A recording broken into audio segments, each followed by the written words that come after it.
Hi, my name is Mark Barrett and I'm a student studying sports science with Outdoor Activate at Bangor University. This is my podcast for the qualification module teaching how to navigate in low visibility. The scenario I find myself in is that I've set up camp and I've come to collect water from this river, and unfortunately while that's happened the fog and mist has come in.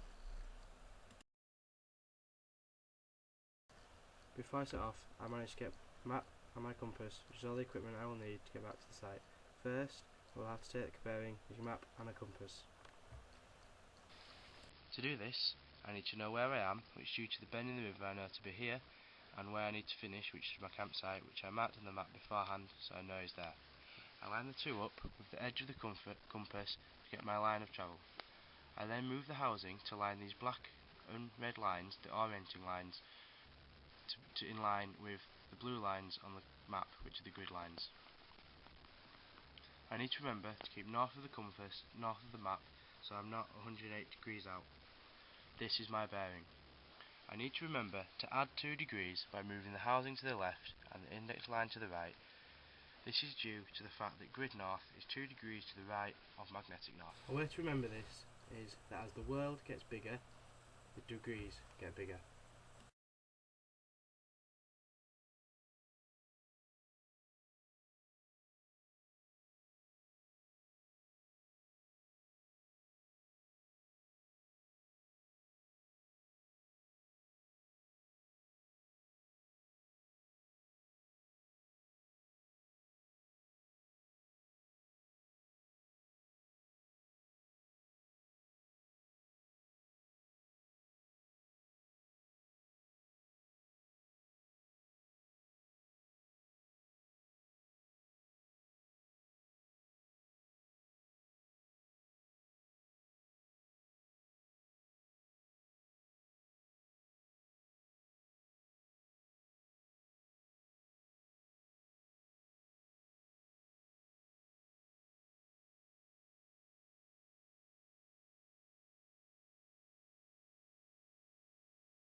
Now I know which direction in which I have to head, which is over in that direction. I now need to know the distance that I'll have to travel. To work this out, I use the Romer scale.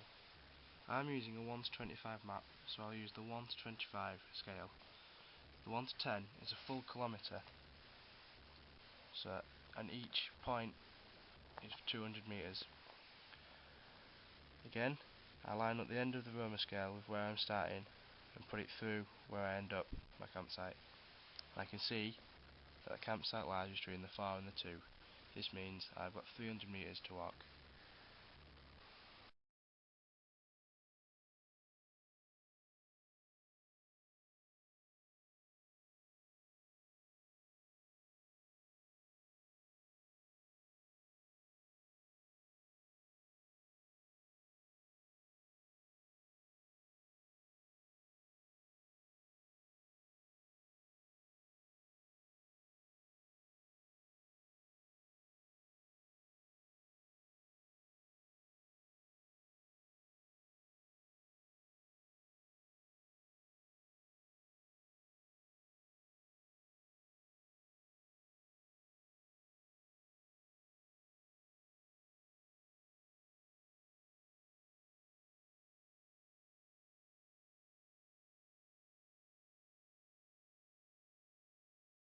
I now know that my campsite is over in that direction, 300 metres away. I also know from past experience that it takes me 74 paces to do 100 metres, so I'll have to do 222 paces following the bearing to get to my campsite. The way to find out the way to do a pace is not just one step at a time, it's you wait till the front foot is back in front. So that's one step there. That's the pace.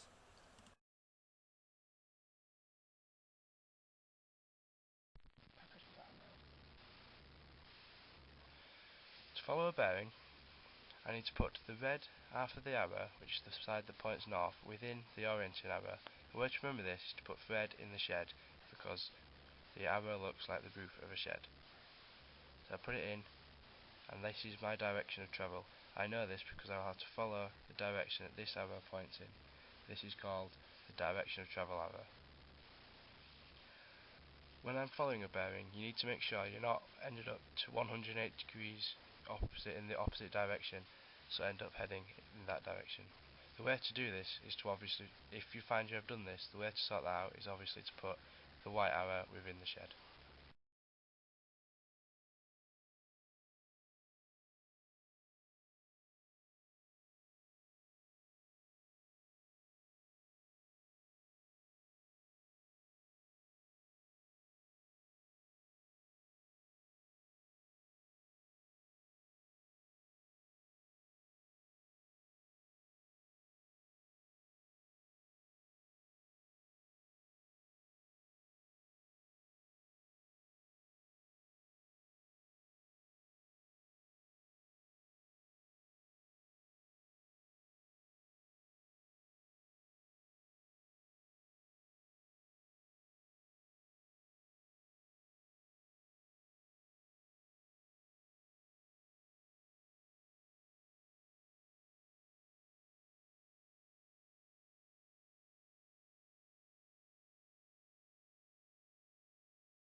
I will now set off to my site.